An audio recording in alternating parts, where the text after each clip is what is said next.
All righty then. Why not welcome to the Young Turks? Why not welcome to the best news program in the country? Why not welcome to the truth? Let's just do it. Let's do it. It's Cenk Uygur. That's Anna Kasparian right there. A bit of a legend online, I guess. Am I? In the news community, I guess. Let's relax a little bit. Look, I don't even want to get into myself. I don't want to. Don't make me do it, okay? All right, look, we got a lot of news for you guys. And as usual, lots that are is disastrous. There's some that are fun. Some that are fun. Oh, Turk on Turk crime today. I take on a fellow Turkish American. Who is it? Is it Dr. Oz running for Senate in Pennsylvania? I don't know. It could be anybody. Well, not really anybody. There's like 5 of us in the country. But anyways. I mean, there's too many questionable Turks to pick from. But oh, shots fired. There is one that we will be talking about today, okay? And his name rhymes with anus. Well, don't give it away. Everybody knows. Come on, his name rhymes with anus. Come on. All right, but we'll get to that later. I don't even know that it rhymes. No offense to the Turkish community. I hear that many Turks are named Enes. Well, don't give it away. No, God, everybody thought I was going after Richard Bey. I couldn't. Okay. Everyone thought it. Many people were saying it. Anyway, we're acting wacky. We are, because we're slightly wacky and we have fun with the news. But the one thing we do different than everyone else is we actually give you the actual news, things that are true. Yes. So without further ado, let's take it away. CNN did Democratic Representative Josh Gottheimer a solid in a segment which appears to just be positive PR for the corporate Democrat who is actively fighting against Biden's Build Back Better agenda. Now, was he challenged at all in this interview by Dana Bash? No. We're gonna show you a few clips and I'll fill in the blanks for you. Let's take a look at the first. I think most people in the Democratic Party are somewhere in the middle or middle or left. Listen, Bernie Sanders lost, right? And that's not where our party is. Bernie Sanders, a key player as this bill heads to the Senate, doesn't like those tax deductions that are popular here. Back in the car, Gottheimer mentioned Sanders again while talking about the state of the Democratic Party. We're not into socialism, right? It's not in the Democratic Party. That's right. We are about pragmatic problem solving and people who can just get things done and work together. Do you feel that you have to say we're not about socialism because you're being painted that way or because you're being polled that way? No, because that's a reminder that we're not the party of Bernie Sanders, we're the party of Joe Biden. Now, I thought that Dana Bash might counter or challenge what Representative Gottheimer is saying there by specifically pointing to the popularity of the original version of Joe Biden's Build Back Better agenda, which, by the way, is the bill that Bernie Sanders has been fighting to get passed. But it's been stripped down with the help of corporate Democrats like Josh Gottheimer. So why don't we take a look at what the country really feels in regard to that initial piece of legislation before it got stripped down, okay? CBS News poll, we're gonna give you a lot of polls. There's more than one. CBS News poll, as Kyle Griffin tweeted about on Twitter, of course, 88% of Americans support federal funding for lowering prescription drug prices, something that Gottheimer has been actively fighting against. 84% support federal funding for Medicare coverage for dental, eye, and hearing. 73% support federal funding for paid family and medical leave. 67% support federal funding for universal pre-K. By the way, this poll is not just about Democrats. This is about voters in general. So this means that even Republican voters found provisions in the original Build Back Better agenda before it was stripped down pretty damn popular. But Dana Bash didn't ask a single damn question about that or cite a single damn poll. I gotta give you more, Cenk. Let's go to this next one. 57% of registered voters said that the government spends too little on anti-poverty in the February 12th to 15th survey. This was, by the way, done by The Hill. 56% of respondents said that the same of healthcare and another 56% said that the country doesn't spend enough on education. We're not done yet, though. Here's another poll that was done by The Hill and Harris X, and it shows that the support for Medicare for all pretty damn high. Now, Medicare for All was not included in the Build Back Better agenda, but this gives you a sense, guys, of how popular these so-called socialist policy proposals and provisions happen to be. I would have loved to hear Dana Bash cite just one, but maybe, I don't know, we're talking about Gottheimer, who's in a vulnerable situation. He's in a district that had a lot of support for Donald Trump. So why don't we take a look at what polling in New Jersey's 5th district indicates? Nearly 9 in 10 voters, 86% in New Jersey's 5th district, think prescription drug prices in the US are too high, and 75% want to give Medicare the authority to negotiate lower drug prices, according to public policy polling. That wasn't mentioned at all, not even once in the context of that ridiculous pro-Gottheimer PR stunt that CNN pulled off there. Cenk. Okay, so there's a lot of discussion about Chris Cuomo on CNN, and we're gonna do that later in the show. But it's really interesting juxtaposed to this segment here. They say, Chris Cuomo supported his brother, and that was outrageous breach of ethics of journalism. Okay, but at least he was honest and said, yeah, I'm supporting my brother, right? So in this case, CNN is not honest.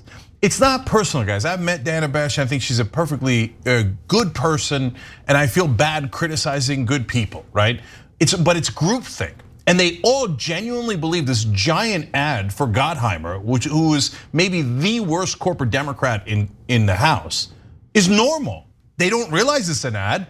They never criticize him. In fact, they take every part of the story and twist it in his favor. And I'm gonna show you how. Anna's already shown you some, I'm gonna show you others. And I bet you that there was not one discussion of all the producers, all the executives, anyone involved in that piece at CNN. Hey, is this right? This seems to be an enormous 5-minute ad for this one congressman, and frames everything in the light of so-called moderate Democrats are awesome, and they're bothered by these socialists who are ruining it for them in their districts. I mean, you could watch the whole 5-minute thing. It's unbelievable propaganda. And so now, what are the parts of the propaganda? She says these tax deductions that Gottheimer's fighting for here and Bernie Sanders is fighting against, well, they're popular here. You saw it in that clip, she said that. Wait, do you have polling on that? She might, but she didn't cite it. We always cite our polling because we don't want you to think that we're replacing what Americans think with what we think. It's what Fox News does all the time, and it's what CNN and MSNBC do all the time. They never actually give you the polling from the district or from the country. They just say, oh yeah, no, the moderate position is super popular. They never give any evidence, right? And the socialist position is no good here.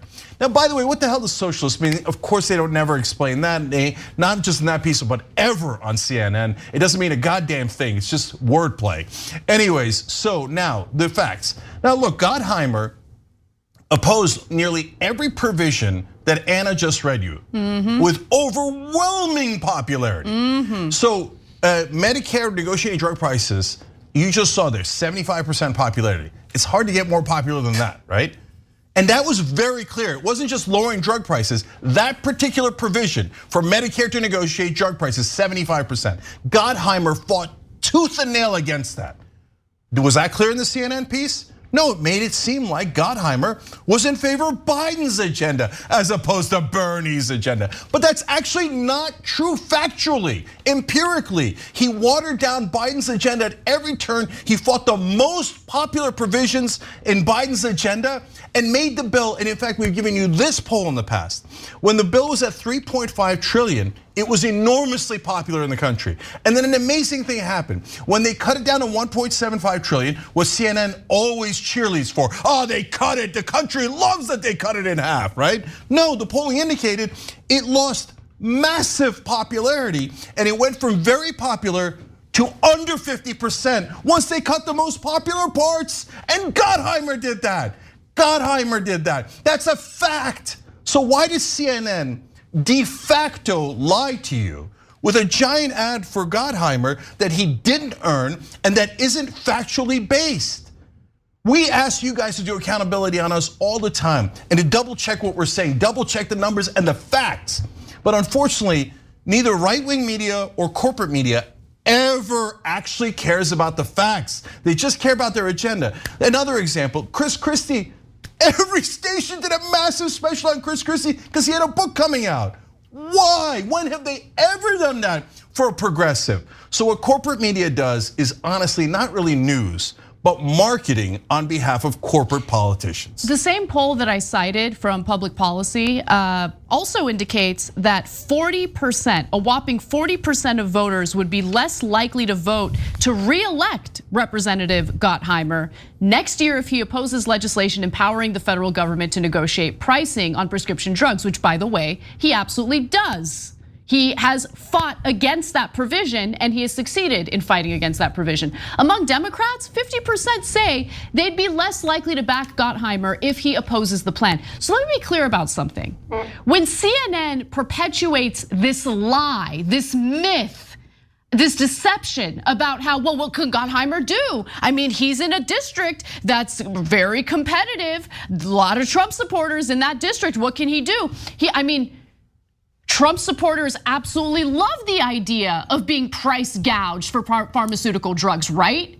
Except they don't. No American does, right? So the fact that they claim that Gottheimer is this milquetoast corporatist Democrat who fights against the best interests of his own constituents because he has no other choice but to do so is a lie. And the other thing that Dana Bash probably should have brought up is what the real motivating factors are behind the scenes for corporate Democrats like Gottheimer, okay? It's not because he's principled. It's not because he's a vulnerable Democrat from New Jersey's 5th district. It's because he's corrupt. Let's take a look at where he takes his money from, shall we? I think that this is relevant information, a little bit of context that a well-resourced outlet like CNN should probably get into, but they didn't.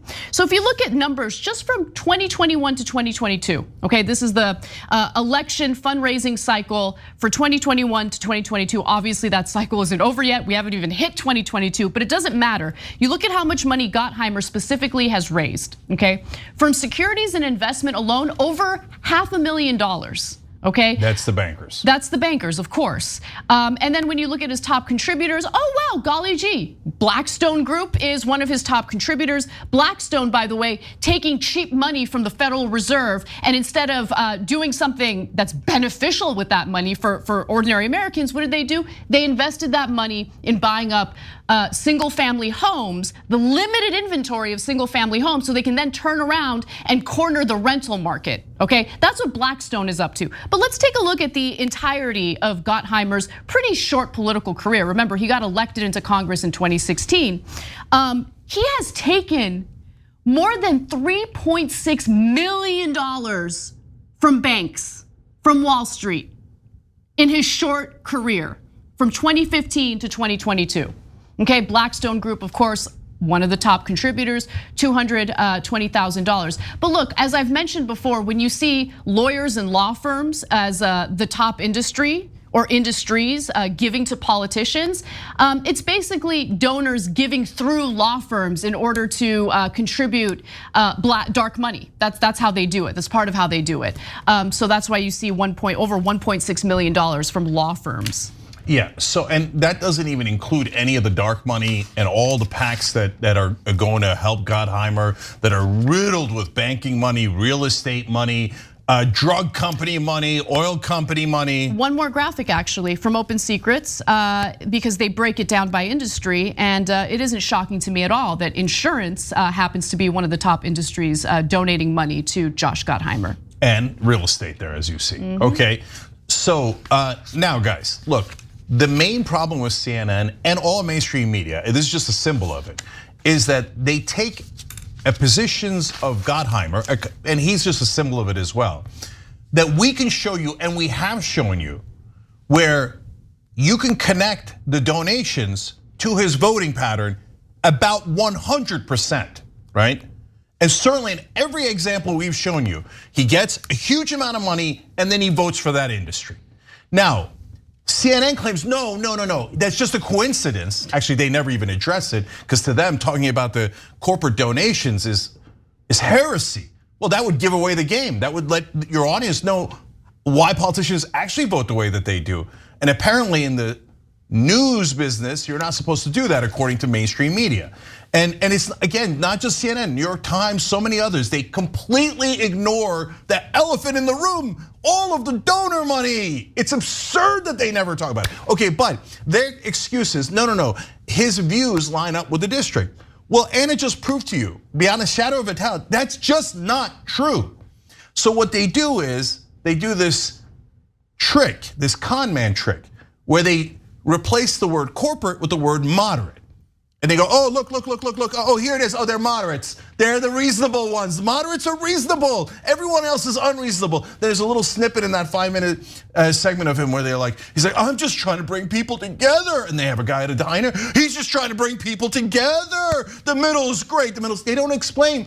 According to the polling, it is not the middle. It is not the moderate position, not in America and not in his district. So when you claim that he is a moderate, instead of actually telling your audience what he is, he's a corporate Democrat, well then you've in effect lied to them on a mass scale. And they do it all the time in almost all of their reporting. And that's why people don't trust them. And then they go, oh, I don't know why doesn't the right wing trust us? Why doesn't the left wing trust us? Well, I don't know why. Because you're a corporate media that does nothing but ads for other corporate politicians, etc. That's why you lost people's trust, because you weren't honest with them. And by the way, it's okay to have a perspective too. I don't mind that Fox News is conservative, I mind that they lie to their audience. So when we are progressive, we tell you that. So we did a similar story about AOC before she was in power, before she won anything. But we also criticize AOC. And we're also honest that we're progressives and we agree with AOC. But CNN never tells you they agree with all of Gottheimer's positions. They claim to be neutral and objective. And golly gee, they just happen to give millions of dollars in ads to corporate politicians and always criticize progressive politicians. But they're neutral. No, they're not. No, they're not. The whole thing's a sham. All right, Joe Biden is weak. Some Democrats are hoping he'll stop being weak, but that ain't gonna happen. We'll give you the details on that and more when we come back.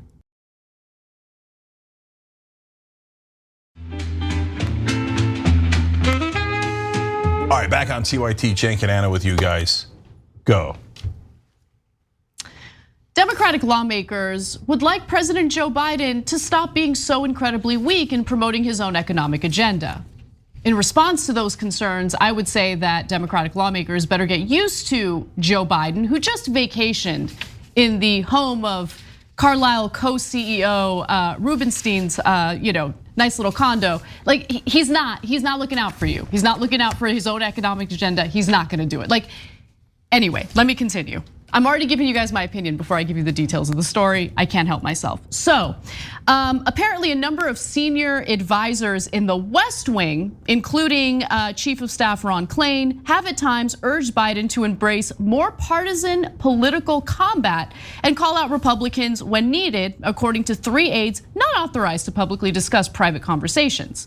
Now, Robert Gibbs, who's a former White House press secretary under the Obama administration, has weighed in on this as well, saying that the president is in an awkward position because to get things done outside of reconciliation will require Republicans. But sooner or later, Joe Biden has to make this more than a referendum on himself and his presidency, and instead make this a stark choice between 2 very different ideas and philosophies. Contrast with Republicans' positions will be central to having a chance in the 2022 midterms. So Cenk, before you jump in, I just want to make one point about this. The framing of this piece, okay, published by Politico is, Democrats want Joe Biden to get a little more aggressive with Republicans, but he won't even get aggressive with members of his own party.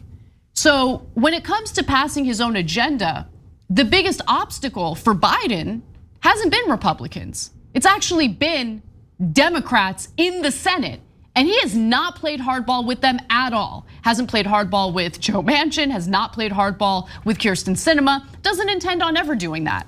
Okay, remember, we're not dealing with a situation in which Republicans have control of Congress. We're dealing with a situation in which Democrats have control of Congress. And if they wanted to, they could do away with the Senate parliamentarian, they could nuke the filibuster in the Senate. They could get a lot done if they wanted to. The question is, do they? And it doesn't look like it.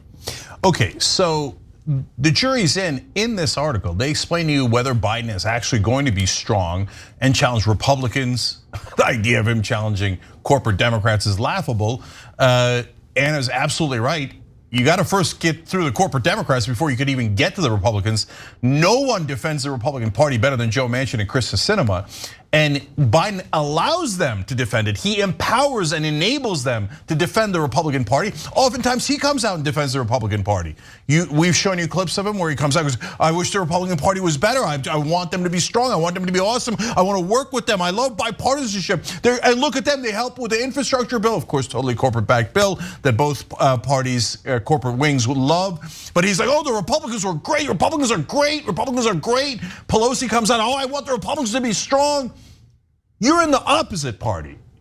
I mean, we're not saying things that are radical or even controversial. Even his own staff is saying, for God's sake, are you ever gonna fight? And the answer is absolutely not. Let me give you two telling quotes from this article. One is from John Podesta. I mean, there's no more connected person in Washington than Podesta. And he was the chief of staff for Bill Clinton. He was founder of Center for American Progress, was a huge part of Hillary Clinton's campaign. So he says, it's not in Biden's style to basically go after Republicans and, as they say, lambast Republicans. He says, I think for the president, it's not where he's comfortable. Okay, so we have the leader of the Democratic Party that, according to his own allies and friends, is not comfortable fighting the other party. Well, that's a giant disadvantage for the Democratic Party. So not weird. A little one, a giant one. Let me get to the quote number 2 because it is even more pertinent and more problematic. So this is graphic 3. Kate Berner is the deputy communications director. So they're asking her, she's on the record, so she's speaking for the White House here. She wrote or said, Berner cautioned that Biden was not going to take pot shots at the opposing party just for kicks. And she said, quote, being president is different than being an MSNBC commentator.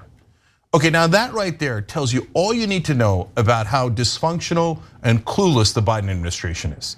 First of all, MSNBC commentators are incredibly soft. If all you did was MSNBC commentator level, you'd still get rocked. I mean, they're whispering and gentle and polite and civil, etc., while Fox News is ripping Democrats' face off, right? But that's the least of the problems in that quote. That is the White House saying, no, he's not gonna fight. It's not like being an MSNBC commentator, okay? We're above it, we're above it. That's what Obama did. And you know how many seats we lost in the Obama term? In those 8 years, we lost about 1,000 seats nationwide at every level. National, state, and local. We lost 1,000 seats because Obama was above it. But when they go low, we go so high, we float away in the clouds. And now Biden says, oh, I learned that lesson where Obama was selfish and got 2 terms. I want to get 2 terms, and I think, I'm from the 1990s, and I think that hugging Republicans is the way to get elected. And I was lucky I ran against Trump, and I got elected with this weak ass message just because I was running against a literal monster, right? So I think I'm gonna do it again. And if it destroys the Democratic Party, because I'm not fighting for you, well, I'm not a commentator. I'm the president, and so I will be clean, and I will stay above the fray, and the rest of you will suffer at my feet because I chose not to fight for you. I mean, dude doesn't even have the energy necessary to stay awake during international conferences. I'm sorry, but when you look at where we are today, where the state of the Democratic Party, the fecklessness of the White House, you can't help but think back to the Democratic primaries in 2020 and all the lies that were sold to Democratic vote. We got to elect Biden. He's the most electable. Biden's the one who knows how to strike deals with Republicans. It's the art of persuasion. Biden is so persuasive. Wow, please. how absurd. His only political record in regard to working with Republicans was just conceding to what right-wingers wanted. Again and again, bankruptcy bill, crime bill, the list goes on and on. I mean, we knew that it was a lie, but now it's playing out in real time. And the excuses that we're hearing from the people closest to him, what we're seeing happen to this stripped down Build Back Better agenda, which by the way, is still pretty unlikely to pass even after being stripped down to this point. I mean, it's all a joke. And by the way, good I'm really glad that Robert Gibbs, former White House press secretary under Obama, is now giving us advice, giving the Biden administration advice on how he needs to fight back against the GOP. Please, I mean, come on. And later in the article, there was even more quotes from donors, and the donors are the most important thing. There was quote after quote about donor, okay? And one of the donors says, oh, no, we don't want Biden fighting. Why? Why do the donors not want Democrats fighting? Because the donors are not Democrats. They can call themselves Democrats, they could have a D on their helmet, but that doesn't make a goddamn difference, okay? At the end of the day, they want their tax cuts, just like the Republican donors do. They want deregulation, just like the Republican donors do. They want Wall Street to get trillions of dollars in support from both the Treasury and the Federal Reserve, and to never be questioned. But the minute you want to do paid family leave, or the minute you want to lower drug prices, no. Everybody go back to agreeing with the Republicans, okay? But wait, those are the most popular provisions. If we fought on those grounds, we would definitely win. Lowering drug prices has an 88% popularity. Don't you dare do it. Biden is awesome for laying down like a doormat for Republicans. But the people in corporate media are so absurdly clueless. Let's be kind and say clueless. I don't think they're clueless. I think they know what they're doing. I'm gonna read one other excerpt from the Politico piece, because they try to paint Biden as a tough talker when it really matters. And I think this is hilarious. They write, in regard to the gubernatorial race in Virginia, during the swing, Biden laid into Republican candidate Glenn Youngkin by contrasting the two parties in more explicit terms, saying extremism can come in many forms, Biden said at the time. It can come in the rage of a mob driven in an assault, driven to assault the Capitol. It can come in a smile and a fleece vest. Ooh. Homeboy vacationed, okay, in the co-CEO of Carlyle Group's home. And guess who the other co-CEO for Carlyle Group was? Glenn Youngkin. Oh, come on, it's devastating. That's a fact, guys, that's a fact. How come you never heard that fact anywhere in mainstream media? So they're just a joke, man. So, I mean, look at that quote. That was supposed to be the example of Biden being ferocious. And then there was a dispute in the article about why, did he really mean it, or did McCall push him to do that when he wasn't comfortable? Mentioning that fleece vest, woo! Mentioning January 6th, woo! I mean, are you serious? Look at how soft they are. Oh no, a Republican candidate. I mean, the only reason Biden won, and he only won by 43,000 votes in 3 states. He was within this close to losing to a fascist. He's within by the skin of his teeth, he won against the guy who was gonna end democracy. That's how bad a candidate Joe Biden is. And he's gonna double down and say, oh no, if you thought I was bad last time, this time I'm not even gonna show up. I'm not even gonna show up. And Anna, it isn't about how he's old. Yeah, he's old and he's got issues staying awake, etc., right? But Joe Biden never fought Republicans. He could be 40, he could be 50, he could be 30, it doesn't matter. We tracked his whole career for you guys. Again, during the primaries, mainstream media said, do not ever talk about Joe Biden's career. You're not allowed to criticize him, okay? What an insane thing that they did. They would not talk about the crime bill. They would not talk about his record on war on drugs and the deregulations and codifying Bush's tax cuts for the rich, all the things that he did. They never talked about it. Why? Because Biden's track record, and why the donors love him, the establishment loves him, television anchors love him, is because his #1 go-to move is surrender to Republicans. Oh, what do you need? In that tax cut deal, he gave away 94% of the tax cuts. Bush couldn't make them permanent. Biden, in negotiating that for the Obama administration, cut a deal so bad, even other corporate Democrats were like, Joe, for God's sake. The senator from Colorado wrote a whole book about how terrible that deal was. He made 94% of the tax cuts for the rich permanent. Biden did that. So no, he's a Trojan horse for corporate America. We're living under 100% corporate rule, and corporations love weak Democrats that give them everything when they're in power and then go and surrender to Republicans during elections. Yeah, so good luck, Democratic Party. Keep scaremongering about the right wing and how your opponents are so dangerous to democracy while you're vacationing in their homes and you're hobnobbing with them during fundraisers, not buying it.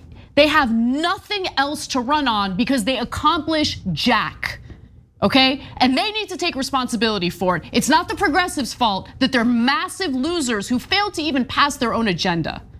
All right, let's move on to Cuomo. So a little bit of trouble for Chris Cuomo over at CNN. CNN anchor Chris Cuomo looked into opposition research on his brother Andrew Cuomo's sexual misconduct accusers. This is according to new documents that were released by New York's Attorney General Letitia James. And we have some evidence of text messages that Cuomo had sent to members of Andrew Cuomo's team. They were coordinating in how to respond to the sexual misconduct allegations and other issues that former Governor Cuomo was dealing with. Now, text messages between the CNN journalist and top Cuomo aide Melissa DeRosa show that Chris Cuomo offered to draft statements for his brother to use to deny misconduct, demanded more influence over the strategy, and even researched potential news coverage and accusers for the governor's office. Also, the newly released messages show that Chris Cuomo was deeply immersed in an effort to track down information about his brother's accusers. So for instance, here's some of the text messages. He writes, "I have a lead on the wedding girl." He wrote that to DeRosa on March 4th, an apparent reference to Anna Rush, who accused the governor of touching her improperly at a wedding in a story published by the New York Times on March 1st. Chris Cuomo also railed against the governor's top aide for not looping him and other outside advisors into more aspects of the response to the accusations. I'll give you those details in a second. Cenk, go ahead. Anna, we got breaking news as we're doing this story. CNN has just suspended Chris Cuomo indefinitely. So that just happened as we were talking, and so they are beginning to take action. You could tell from their equivocal statements that they were headed in this direction. I was going to tell you that later in the story, but boom, it's already happened. So I have strong thoughts about whether they should have done that. But I want to let Anna tell the rest of the story and then come back and tell you. Now, I'll give you a warning ahead of time. I am slightly biased in favor of Chris Cuomo. But I think that the number one problem isn't Cuomo, it's all of mainstream media. But I want to get into that in a second, but first the details. All right, so some more details for you guys. So again, he was irritated with the former governor's top aide because he wanted to be more involved in the strategy to respond to the accusations. He said something along the lines of, well, actually, let me give you his exact text. He said, "You need to trust me, Liz, and Jeff more." He writes in one message to DeRosa, "Not these other people. We're making mistakes we can't afford."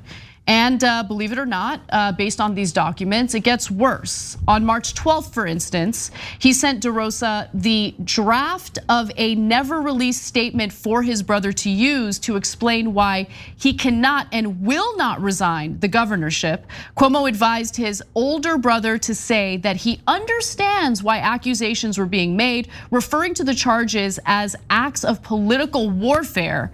He wrote that the then governor should say that he understands the conformity that can be forced by cancel culture. No resign, no resign, no resign, Cuomo writes in one message to DeRosa. And there's more, but Cenk, why don't you jump in? Yeah, okay, so first, like I said earlier, I'm slightly biased in favor of Chris Cuomo. Why? Because he was a very rare, if not the only cable news anchor that actually heard out progressives. You couldn't get on MSNBC as a progressive, no chance, okay? But Cuomo would have you on every once in a while. Is he a saint in that regard? Absolutely not. Is he a progressive? Absolutely not. He's very centrist. You could tell in the comments, like talking about woke culture, cancel culture, etc. You hear it on the show all the time. I think he is in the same groupthink as mainstream media. Corporate positions are moderate and awesome and wonderful, but at least he had the decency for some period of time to go, let's hear the progressive position, which almost no one else on cable news does. So I want to give him credit there and lay out my bias there in his favor. Now, at the same time, I can't stand his brother. I think Andrew Cuomo was the prototypical corporate politician who was intensely corrupt, let alone the sexual harassment charges. But we were telling you about his corruption for literally decades. We would show you instance after instance as the rest of the mainstream media celebrated Andrew Cuomo. So I got no love for Andrew Cuomo at all, okay? And especially on these charges, should anyone have defended him? Well, it depends on the facts, and the facts were brutal against Andrew Cuomo, so no, they shouldn't have. Now, do I get that why Chris defended his brother? Of course, we all do, right? Because it's his brother. And he said it, and the reason here, my substantive defense is, he was at least honest about it. Whereas the rest of mainstream media supports every corporate politician, by the way, including Andrew Cuomo, without ever questioning them, and are never honest about their bias, never.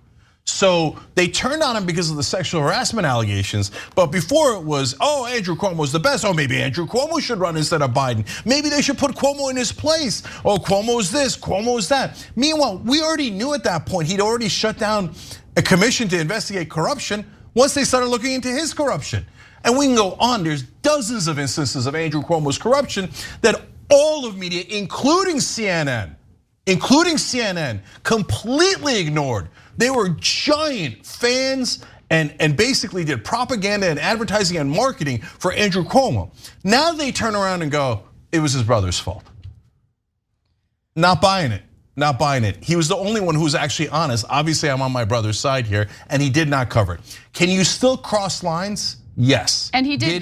Did he? That's an interesting question. No, I don't even think it's a question. He absolutely did. He used his media contacts, okay, which of course he has had access to as a result of his job as an anchor on CNN to help his brother out, right? Hitting up reporters, if they maybe covered his brother in a way he didn't like. He would hit them up and ask some questions, trying to dig up dirt on the accusers here. No, I mean, look, I don't care if he covered his brother on his show or not. Obviously, he can't do that, and he didn't do that. But he used his position of power to help defend his brother and dig up dirt on the women who accused his brother of sexual misconduct allegations. I don't care if he had progressives on.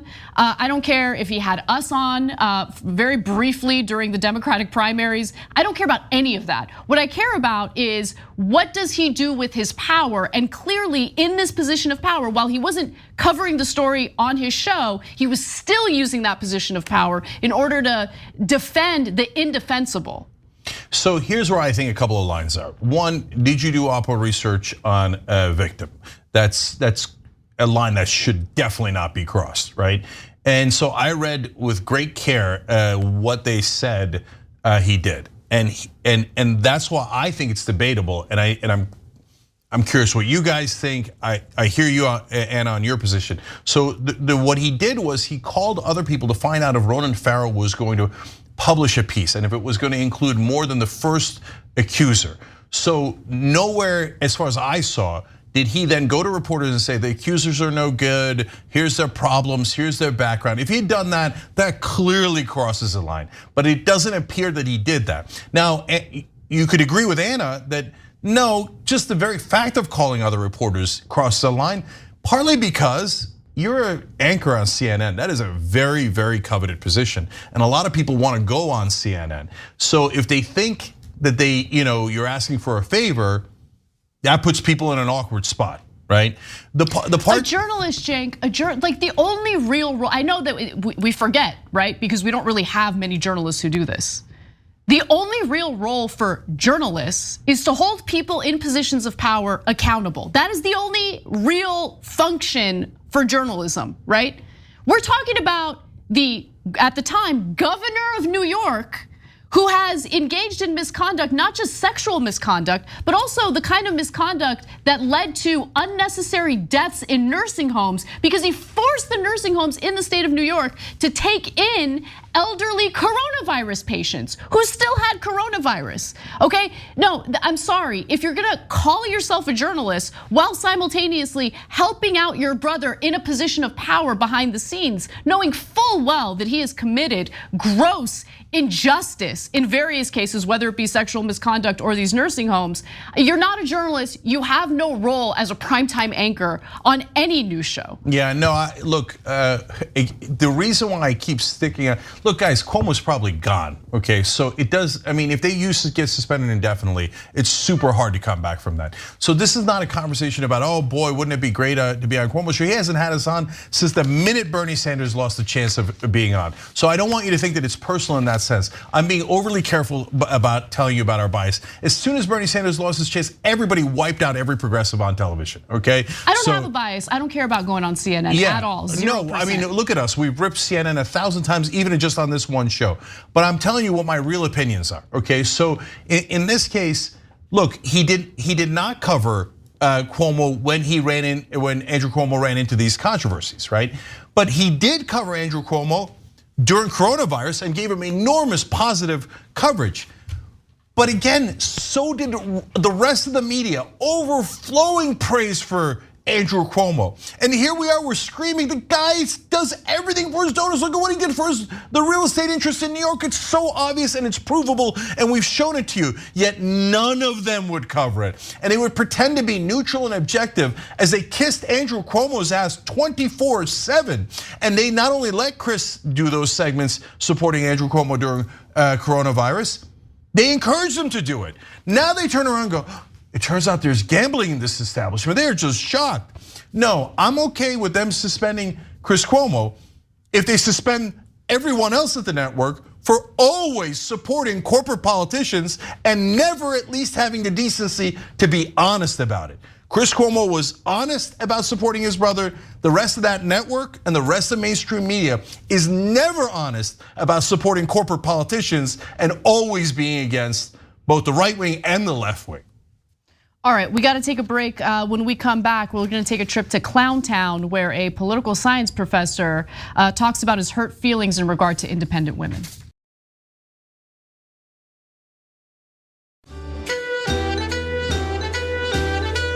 All right, back on TYT, Cenk and Anna with you guys. All right, more news. Let's take a little trip to Clowntown. Feminist ethic of careerism and easy sex is a recipe for national disaster. Disagree. Now you might be wondering, who is that? Well, it's a political science professor from Boise State University, and he believes that women should be banned from practicing medicine, engineering, law. In fact, he thinks the only place for a woman is in the home, raising children. And based on the fact that he exists, women should probably consider banning reproduction. But nonetheless, let me give you the details of who this guy is. His name is Scott Yenner, and he's a professor of political science over at Boise State University. And he also teaches political philosophy. And he recently spoke at the National Conservatism Conference in Orlando. This happened in late October. But the video of his speech has just gone viral. And there are too many tidbits to share with you. Let's start with the first. It has sold many women a bill of goods, and a genuinely fulfilling communal family life has been a casualty of the lies that our country's leaders have been telling. It has led to many men without purpose in their lives, and just as many women who are friendless, unhappy, and without purpose. Okay, so that was a fascinating argument, right? Because it's like feminism is so terrible that it has led to men with no purpose in their lives. But what do feminists have anything to do with men lacking purpose in their lives? Why don't they man up and take personal responsibility for their own lives? What kind of a man goes, what did the feminists say? Oh, okay, then I'm not gonna do anything, the feminists said something. Oh, come on, man. So it's pathetically weak, but that's generally conservatives. This is a super interesting case because he's about to say things that are much worse, in my opinion. And should he keep his job? Well, that's a really hard question. He's tenured. But at the same time, do you really want to take his classes if this is what he thinks about women? So by the way, we have a poll on it. We care about what you think. We're gonna give you all the details, tyt.com/polls to vote on it. And then this is another one that I think is tough. But what's interesting is the defense of him by conservatives. They think this is all legitimate way of thinking. I'm in a decisive mood. I think he should be fired, but I'll make my case after presenting all the evidence, okay? And to be clear, I am not the type of person who just willy-nilly wants to fire people, especially when it comes to academic freedom and tenured professors, but just let me present the evidence and I'll make my case. I wanna go to the second video where he not only doubles down on what he's saying, the big brain gentleman here also wants to make a point about how the world is falling apart because women just aren't having kids. If our ideal woman is a childless media scold or a barren bureaucratic apparatchik, there is no question whether we can have a future. We can't. There is a question of whether we deserve one. Stats back up the important observations here. Our feminist culture points women, especially young women, away from marriage and family life through its celebration of careerism. Thus, more and more women, every generation, delay marriage and increasingly forego marriage. As women delay and forego marriage, they're increasingly likely to delay and forego having children. When women forego marriage and decline to have children, men are not called forth to the duties of fatherhood, for instance. And when men are not called forth to duties of fatherhood, they are hardly called forth to any duties at all. The providing father is the model for all male duty. Many men lose their way when they are not called forth towards such important duties like fatherhood that connect them with enduring commitments through creating a family and leading a marriage. So in other words, not only is this guy insulting women, he's also insulting men as these aimless, pathetic losers who don't know what to do with themselves unless they have a child to take care of. Now, I happen to believe that men have a lot more to live for. I happen to believe that men find purpose in many different facets of life other than just having children. But this is the insulting worldview that this man has, not just in regard to women, but also in regard to men. That men, again, are just aimless losers who don't know what to do with themselves unless they procreate, unless they have children to take care of. Other thing, this is a side note, but it's really creepy how much this guy has sat down to think about the personal sex lives of private individuals. Just putting that out there. And then the final thing I want to note, no mention of the economic factors that literally force couples to have a dual income household. Because I would love for him to address the fact that we have no mandatory paid family leave, okay? We have no social safety net, no support for new families. And he acts as if like, oh, therefore all these people are foregoing marriage and having children. I'm sure there are plenty of people who would like to have children, okay? Who have really considered having children. But you sit down, you think about the economics of it, and it doesn't make any sense. There's no childcare in America. The cost of childcare is astronomical. You cannot make ends meet with a single income household unless you have one person working in finance or something, making a ton of money. I mean, no mention about the economic factors. All this is I don't like what's happening to our culture and I want women to stay home because men are, in my mind, incredible losers who have nothing better to do unless they have kids to take care of. That's what he's saying. Yeah, we're about to get to the worst video, but I'll just chip in two quick things on this one here. First of all, they're so concerned about like, are women barren? So creepy. It's like that word is just so creepy. Yeah. Like, no, because what that implies. Are you barren, homeboy? Yeah. Sorry. No, but yeah, some men are sterile, by the way. There's nothing they could do about it. Are they like, oh, you are to be judged. You're a bad person. What are you, lunatic? It's called freedom, by the way. So they don't believe that in independence and freedom at all. Hey, a woman could be an anthropologist, or she could be a banker, or she could stay at home. We are in favor of choice. Let her do whatever the hell she wants. It's called, that's the whole idea of freedom. He says, no. If they're not at home popping out kids, they're barren. They shouldn't even be going out there in the workforce. What happened to freedom? Okay, they're the world's biggest hypocrites. They never meant any of it. And the word barren implies your job as a woman is to make babies for us. And if you're not doing that, you're useless, hence barren, okay? And so now, those are funny pictures. And then, but I want to double down on what Anna said too, because he insults men so much. The conservatives have this incredibly weak view of men. And if you're a conservative, I hope you don't believe that, but almost every one of them says the same thing, right? Like I have kids. I got them later in life. I had my son when I was 40 and my daughter when I was 42. I wasn't going around wandering around like, oh, what's the big deal, man? Oh, I have no purpose. I think until the age of 40. You're building a company. Right? Yeah, I was building this company and I worked my ass off. I worked 15, 18-hour days. I was some jackass. Oh, I play video games because there's no babies. There's no babies, so I'm an idiot. I'm a dum-dum. I have no purpose because there's no babies. A baby. I now have purpose.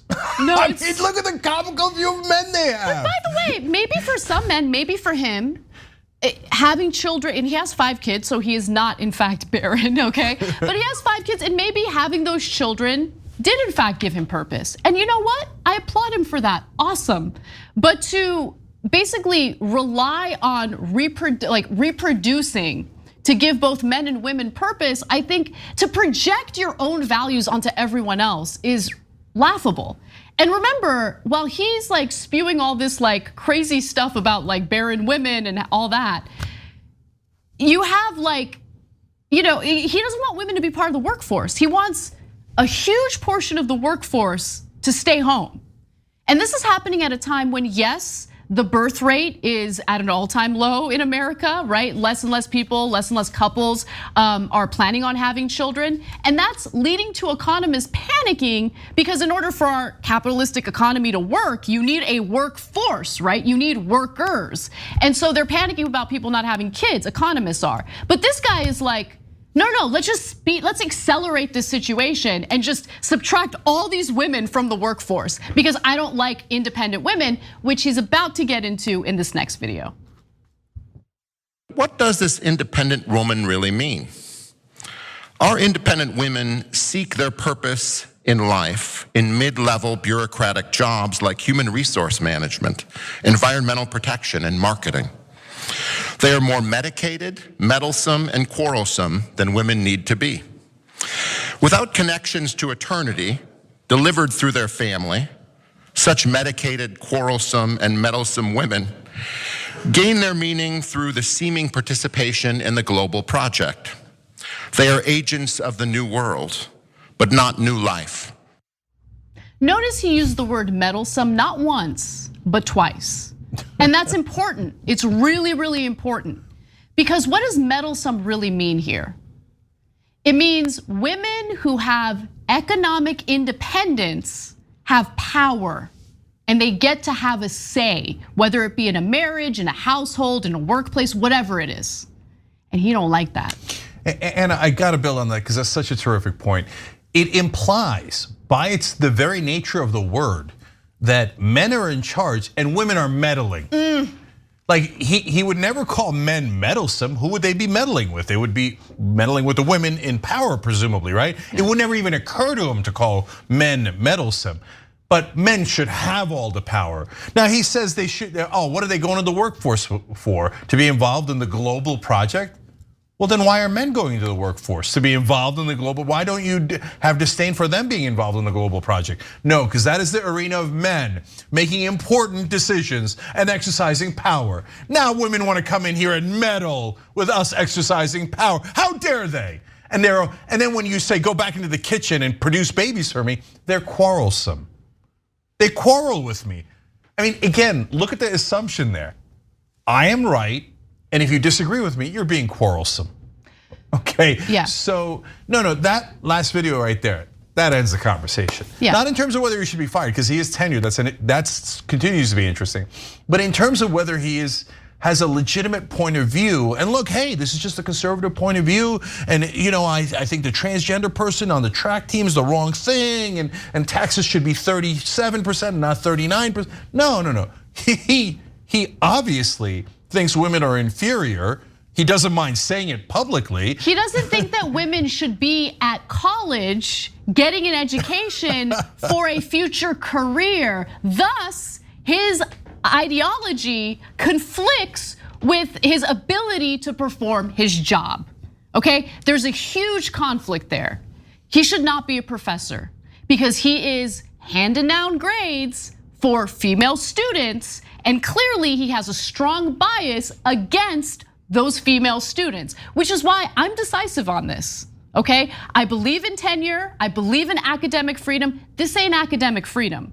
This is a belief system that creates a conflict for his female students. He's clearly biased against them. I question whether he's able to objectively give them the grades they deserve. I mean, in the very least, the university should look into whether or not he's been fair to female students, okay? But it seems like they're not even willing to do that. The university has released a statement essentially saying that, look, he says things that might make people uncomfortable, but we're not gonna do anything about it because of his academic freedom. Yeah, so the reason why I say it's difficult is because tenure must be protected. Because if you don't protect tenure, who are the first people they're gonna come after? I guarantee you it's going to be left-wing professors. And God forbid if you're a professor who's left-wing and supports Palestinian rights. Look, the Barry Weiss of the world already started cancel culture a long time ago. And the way that they started it was trying to get professors that they deemed to be insufficiently loyal to Israel fired from many different campuses across the country. So it was actually the right wing that started cancel culture, and it was to fire professors. So I don't want to degrade tenure. So on the other hand, this guy grading people's papers, both men and women, but especially women, is untenable. It's unthinkable. Look, he's teaching poli-sci, and he said in that speech that, what do you want? These women want to be bureaucrats in a global project? Well, who would be a bureaucrat? In his mindset, it would be someone who goes into politics. He made 2 to 3 references to politics in just a short videos that we showed you guys. So he literally thinks if you're a woman in my political science class, I don't think you should go into this field. I think you're better off being a chattel for a man, being chained somewhere and popping out babies. So what are you doing in my goddamn class trying to learn political science? What, are you gonna be a bureaucrat? You're gonna be a part of the global project? You're gonna go work for a living? So do you still find it an interesting question? Or no, I do. The reason is because there's no way he should be teaching. There's no way he should be giving grades. He's the most biased man in America. He should be fired. Okay, but can you put him in some administrative position where he basically does nothing so you protect tenure, but not have him teach classes? Do stupid right-wing Neanderthal research in a corner and have Ben Shapiro fap to it. I don't care, okay? But I can't have him grading tests. There's no way in the world that guy is gonna be fair to women. No way. By the way, also to men, because he probably hates everybody, but remember what he said earlier, well, until you have a baby, the man is aimless and without purpose. Well, most of the guys in college don't have babies. So he's like, and I bet you he does think of these freaking losers. They come in here with no babies. They're past 18, they haven't even popped out a couple of kids yet. They have no purpose at all. And so, these are monstrous views. By the way, celebrated in the right wing. Celebrated. Of course he is. Ben Shapiro already wrote an article back, it was back in 2017 before the latest controversy, but he'd already said stuff like this, and Shapiro says, it's a witch hunt against this poor professor. But Shapiro does make a good point. He said he is very much in the mainstream of conservative thought, so this is people reacting against conservative ideology. Well, if this is your ideology, yeah, we're reacting against it because you guys are monsters, idiots, and you hate the idea of freedom for 51% of the country. How much clearer can you be? The guy freaking said it. You don't belong in the workforce. You don't deserve the choice that men have. Go back to producing babies for men. Yeah, this is what conservatives think, and they're monsters. You want people to have babies, create the economic conditions for them to feel comfortable making that choice. It's that easy. End of story. We gotta take a break. We'll be right back. Thanks for listening to the full episode of The Young Turks. Support our work, listen ad-free, access members-only bonus content, and more by subscribing to Apple Podcasts at apple.co/TYT. I'm your host, Cenk Uygur, and I'll see you soon.